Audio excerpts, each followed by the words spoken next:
बिस्मिल्लाहिर्रहमानिर्रहीम, अस्सलाम वालेकुम। मेरा नाम है मोहम्मद आशिमुद्दीन।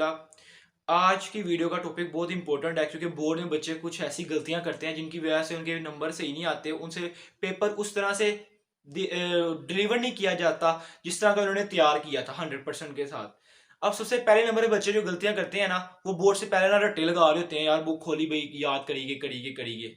जिसका साइड इफेक्ट ये है कि अगर कोई चीज़ ऐसी खुल के सामने उनके आ जाती है जो उन्होंने याद नहीं की, जो उन्होंने मतलब पढ़ा नहीं है, जो उनका रह गया है, तो फिर उससे ये होता है कि उनके ज़हन में आता है कि यार अगर ये बोर्ड में चीज़ पेपर में आ गई तो वो कैसे मैनेज करेंगे, उनको वो क्या करेंगे। इस चक्कर में उनको जो आता है ना वो भी ऐसा ऐसा भूलना शुरू हो जाता है इसी डिप्रेशन के शिकार पे कि अगर ये चीज़ आ गई तो क्या करेंगे। अब पॉइंट नंबर 2 के बात करते हैं कि बहुत से बच्चे जो पूछते हैं कि आपके बोर्ड के पेपर में वहां पे अलाउ है बोर्ड एग्जामिनेशन हॉल में ब्लैक या ब्लू कलर का मार्कर, तो वहां पे 6वें नंबर पर इंस्ट्रक्शंस लिखी होती हैं नीले या काले कलम का इस्तेमाल करें।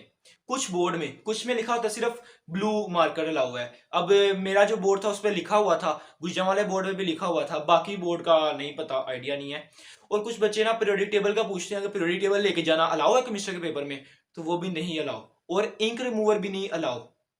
अब पॉइंट नंबर 3 की बात करते हैं, वो ये है कि एमसीक्यूज करते वक्त बच्चे बहुत सी गलतियां कर जाते हैं। कि समझो एक एमसीक्यूज है कि पाकिस्तान का इजाद हुआ, तो कुछ बच्चे ऐसे होते हैं जो ए पढ़ते साल उस पर टिक लगा देते हैं अगर उनको पता लग जाता कि ये है। अब 1947 लिखा हुआ है तो उन्होंने टिक कर दिया जी 1947 है। बी वाला ऑप्शन नहीं पढ़ा, ना सी वाला पढ़ा है, जिसमें बी में लिखा हुआ था 14 अगस्त 14 अगस्त, जहां पे सी लिखा हुआ था बोथ ए एंड बी। अब both A and B correct है, तो यहां से समझ आ गई होगी आपको कि एमसीक्यूज आपने पूरा 2 दफा पढ़ना है, 2-3 दफा पढ़ना है कि आपको पूरा कंफर्म हो जाए कि यही ऑप्शन है, इसके अलावा दो दूसरी ऑप्शन नहीं है, तो फिर आपने टिक करना है।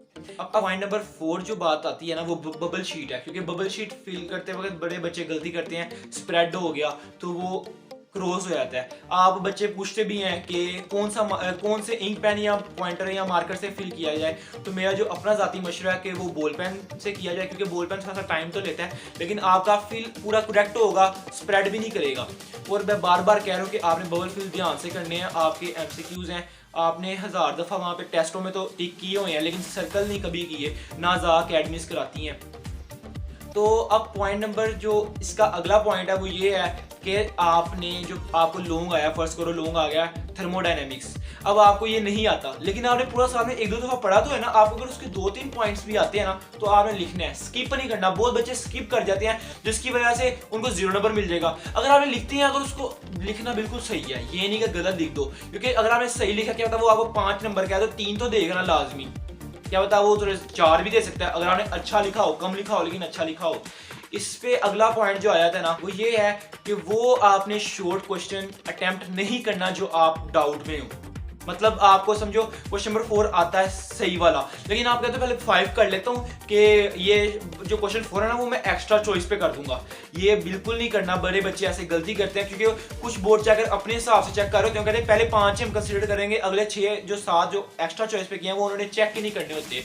तो इसका आपने बी केयरफुल रहना है, क्योंकि अगर उसके मुताबिक आपने चलना है, उसके मुताबिक ज़्यादातर जो चेकर है ना वो यही करते हैं कि 1 2 3 4 5 6 जो लाइन वाइज चलते हैं, ठीक है। और बहुत से बच्चे ये गलती करते हैं कि वहाँ पे एंड पे लिख देते हैं कि आपके जहन में भी आता होगा कि मैं वहाँ पे लिख दूंगा यार बड़ी मेहरबानी तेरी, थोड़े ये नंबर दे दे, अल्लाह आपकी सेहत तंदुरुस्ती लंबी ज़िंदगी करे, दुआएं देते हैं। तो ये चेकर को बिल्कुल भी ना लिखें, इससे आपके पेपर का बहुत गंदा इंप्रेशन पड़ता है।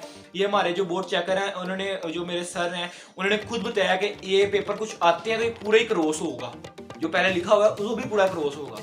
और सबसे आखिर में पॉइंट नंबर 8 है ना कि never discuss paper any more, मतलब कभी भी नहीं आपने पेपर वापस आ गए उस पेपर के बारे में डिस्कस करना है या देखना कि मैं क्या चीज़ सही करके आया हूँ क्या गलत, क्योंकि अगर फर्ज करो आपने थोड़ा बहुत गलत कर भी दिया ना, उस टेंशन में आपके बाकी पेपर खराब ना हो जाए कि यार वहाँ मेरा एक गलत हो गया बाकी पेपरों में क्या होगा ये वो।